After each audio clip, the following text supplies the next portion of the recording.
Reporter TV രാജ്യസുരക്ഷയ്ക്ക് തന്നെ ഭീഷണിയെന്ന് 2020 president Sabu M Jacob. ദുരൂഹമായ സാമ്പത്തിക ഇടപാടുകൾ ചാനലിൻ്റെ പിന്നിൽ നടന്നെന്നും CPM ആണ് അതിന് പിന്നിലെന്നും സാബു എം ജേക്കബ് ആരോപിച്ചു. ഇവ CBIയും EDയും അന്വേഷിക്കണമെന്നും സാബു ആവശ്യപ്പെട്ടു.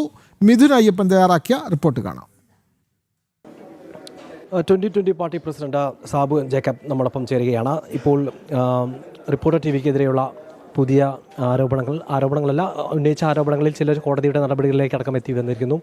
റിപ്പോർട്ടർ TV അടച്ചുപൂട്ടണമെന്നുള്ള ആവശ്യമാണ് ഇപ്പോൾ ഉന്നയിച്ചിരിക്കുന്നത്. ഇത് തീർച്ചയായിട്ടും നമ്മൾ വളരെ ഗുരുതരമായിട്ട് കാണേണ്ട ഒരു പ്രശ്നമാണത്. കഴിഞ്ഞ 2 വർഷക്കാലം ഒരു സാറ്റലൈറ്റ് ചാനൽ ഈ ജനങ്ങളെ മുഴുവൻ വഞ്ചിച്ചുകൊണ്ട് കേന്ദ്ര സർക്കാരിനെയും കേരള സർക്കാരിനെയും എല്ലാം വഞ്ചിച്ചുകൊണ്ട് എങ്ങനെ അവർക്ക് നടത്താൻ സാധിച്ചു എന്നുള്ളതാണ്. അപ്പോൾ ഇവിടെയാണ് ഞാൻ ഇതിൽ ഒരു CBIയും EDയും കൂടി ഒരു വലിയൊരു അന്വേഷണം നടത്തണമെന്ന് പറയുന്നത്. കാരണം ഇതിൽ ശക്തമായിട്ടുള്ള ഒരു രാഷ്ട്രീയ തട്ടിപ്പ് ഉണ്ട് ഇതിനകത്ത്. കാരണം എന്താണെന്ന് വെച്ച് കഴിഞ്ഞാൽ ഇവിടുത്തെ പ്രത്യേകിച്ച് CPMനെ മുഴുവനായിട്ടും ആ CPMന് വേണ്ടിയിട്ട് മാത്രം പ്രവർത്തിക്കുന്ന ഒരു ചാനലായിട്ടാണ് ഈ 2 വർഷം ഇവർ പ്രവർത്തിച്ചത്. അപ്പോൾ അദ്ദേഹത്തെ ജയിലിൽ നിന്ന് പുറത്ത് കടക്കാനായിട്ട് ആ ഒരു സഹായത്തിന് പ്രത്യുപകാരമാവാം. അതേപോലെ തന്നെ ഇതിൻ്റെ ഇൻവെസ്റ്റ്മെൻറ്റ്, ഇതിൻ്റെ പണം സ്രോതസ്സ് എവിടെ നിന്നാണ്, എങ്ങനെയാണ് ഇത്രയും കോടി രൂപ ഇതിനു വേണ്ടി ചിലവഴിക്കാൻ എവിടെ നിന്ന് കിട്ടി, അത് പാർട്ടിയുടെ ആണോ CPMലെ ഏതെങ്കിലും നേതാക്കന്മാരുടെ ആണോ, എന്തുകൊണ്ട് ഈ ചാനൽ ഒരു പാർട്ടിക്ക് വേണ്ടി മാത്രം പ്രവർത്തിച്ചു എന്നുള്ള കാര്യങ്ങളൊക്കെയാണ് അന്വേഷണം നടത്തേണ്ടത്. ഇപ്പോൾ അടുത്ത ഇടയ്ക്ക് മെസ്സിയെ കൊണ്ടുവരുമെന്ന് പറഞ്ഞ് വീണ്ടും ഒരു തട്ടിപ്പ് നടന്നു. അത് ഏതാണ്ട് 72 കോടി രൂപ നമ്മുടെ ജവഹർലാൽ നെഹ്റു പബ്ലിക് ഒരു സ്റ്റേഡിയം ഏറ്റെടുത്ത് അദ്ദേഹം അതിൻ്റെ നിയമവിരുദ്ധമായിട്ട് അതിൽ ഒരുപാട് പരിഷ്കാരങ്ങൾ വരുത്തുന്നു. അവിടെ GCDA എന്ന് പറയുന്ന GCDAയുടെ ചെയർമാൻ ചന്ദ്രൻപിള്ളയാണ്. അത് CPMൻ്റെ പ്രധാനപ്പെട്ട നേതാവാണ്.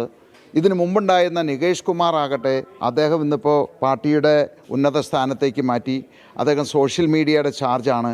അപ്പോൾ മൊത്തത്തിൽ നമ്മൾ നോക്കുമ്പോൾ പഴയ ഉടമസ്ഥനും പുതിയ ഉടമസ്ഥനും അവരുടെ ഇൻവെസ്റ്റ്മെൻറ്റും ഇപ്പോഴത്തെ അവരുടെ നിലപാടുകളുമെല്ലാം ഒരുപാട് ദുരൂഹതകൾ ഉണ്ടാക്കുന്നൊരു സംഗതിയാണ്. അതുകൊണ്ടാണ് തന്നെയാണ് പറഞ്ഞ ഒരു കേന്ദ്ര ഏജൻസികളുടെ സംയോജനത്തിൽ ഇതിനെപ്പറ്റി വ്യക്തമായിട്ട് അടിമുടി ഇതിനെപ്പറ്റി ഒരു അന്വേഷണം നടത്തേണ്ടതായിട്ടുണ്ട്. മെസ്സി വരുന്ന കാര്യങ്ങളൊക്കെ ആണെങ്കിലും സംസ്ഥാന സർക്കാർ വലിയ രീതിയിൽ വലിയ പ്രാധാന്യം നൽകിക്കൊണ്ട് വലിയ പ്രചാരണം എല്ലാം നൽകിയത്. ഇതിലെല്ലാം ചില ഒളിച്ചുകളികൾ നടന്നിട്ടുണ്ട് എന്നുള്ളതാണ് ആരും. അതുകൊണ്ട് തന്നെയാണ് ഞാൻ പറയുന്നത്, തീർച്ചയായിട്ടും ഇങ്ങനെയുള്ള കാര്യങ്ങൾ അദ്ദേഹത്തിന് വേണ്ടിയിട്ട് ആ സ്റ്റേഡിയം വിട്ടുകൊടുക്കുക, ഒരു സ്വകാര്യ വ്യക്തിക്ക് ഇത്രയും കോടി രൂപ അതിനെ മുടക്കാൻ അനുവദിക്കുക, അപ്പോൾ അത് ഇപ്പോഴത്തെ ഭരിക്കുന്ന ഗവൺമെൻറ്റാണ് ചെയ്തത്. അപ്പോൾ ഒട്ടനവധി ഒരു ദുരൂഹത ഉള്ളത് കൊണ്ടാണ് ഒരു കേന്ദ്ര ഏജൻസി തന്നെ ഇത് അന്വേഷിച്ച് മൊത്തമായിട്ട് ഇദ്ദേഹത്തിൻ്റെ ആദ്യകാലം മുതൽ ഇതുവരെയുള്ള എല്ലാ പ്രവർത്തനങ്ങളും അന്വേഷിച്ച് ഒരു ക്ലാരിറ്റി കൊണ്ടുവരണമെന്ന് ഞാൻ പറയുന്നത്. മാത്രമല്ല, ഇപ്പോൾ ഈ നേരത്തെ NDA പ്രവേശവുമായി ബന്ധപ്പെട്ട് റിപ്പോർട്ടിൽ പുറത്തുവിട്ടൊരു വാർത്ത, അതിൻ്റെ ഒരു പകപോക്കലാണോ സാബു ജേക്കബിൻ്റെ ഈ ഒരു പോരാട്ടം എന്നുള്ള രീതിയിൽ വ്യാഖ്യാനിക്കപ്പെടുന്നുണ്ടാവും പുറത്ത്. എന്താണ് അതിനുള്ള മറുപടി? നമുക്ക് ആരോഗ്യപരമായിട്ടുള്ള ഏത് ആക്ഷേപങ്ങളും നമ്മൾ മറുപടി പറയാം. അതിൽ വസ്തുത ഉണ്ടായിരിക്കണം. ഇത് വസ്തുതാവിരുദ്ധമായിട്ടുള്ള തികച്ചും തെറ്റായിട്ടുള്ള ചില ആരോപണങ്ങൾ കൊണ്ടുവന്നു കഴിഞ്ഞപ്പോൾ അതിനെതിരെ ഞാനൊരു നിയമയുദ്ധം, ഞാൻ ഇതിൽ നിന്ന് മാത്രമല്ല ഇതിനു മുമ്പും എനിക്കെതിരെ തെറ്റായിട്ടുള്ള വാർത്തകൾ, വസ്തുതാവിരുദ്ധമായിട്ടുള്ള വാർത്തകൾ ആര് പ്രക്ഷേപണം ചെയ്തിട്ടുണ്ടോ അവർക്കെതിരെ നിയമ നടപടികൾ സ്വീകരിച്ചിട്ടുണ്ട്. അത് പലതും പെൻഡിങ് ഉണ്ട് ഇപ്പോൾ. അപ്പോൾ ഇക്കാര്യത്തിലും അങ്ങനെ ഒരു കാര്യം യാതൊരു 1% പോലും സത്യമല്ലാത്തൊരു വാർത്ത പുറത്തു വിട്ട് കഴിഞ്ഞപ്പോൾ അതിനെതിരെ ഞാൻ നിയമ നടപടിക്ക് വേണ്ടി സ്വീകരിച്ചു.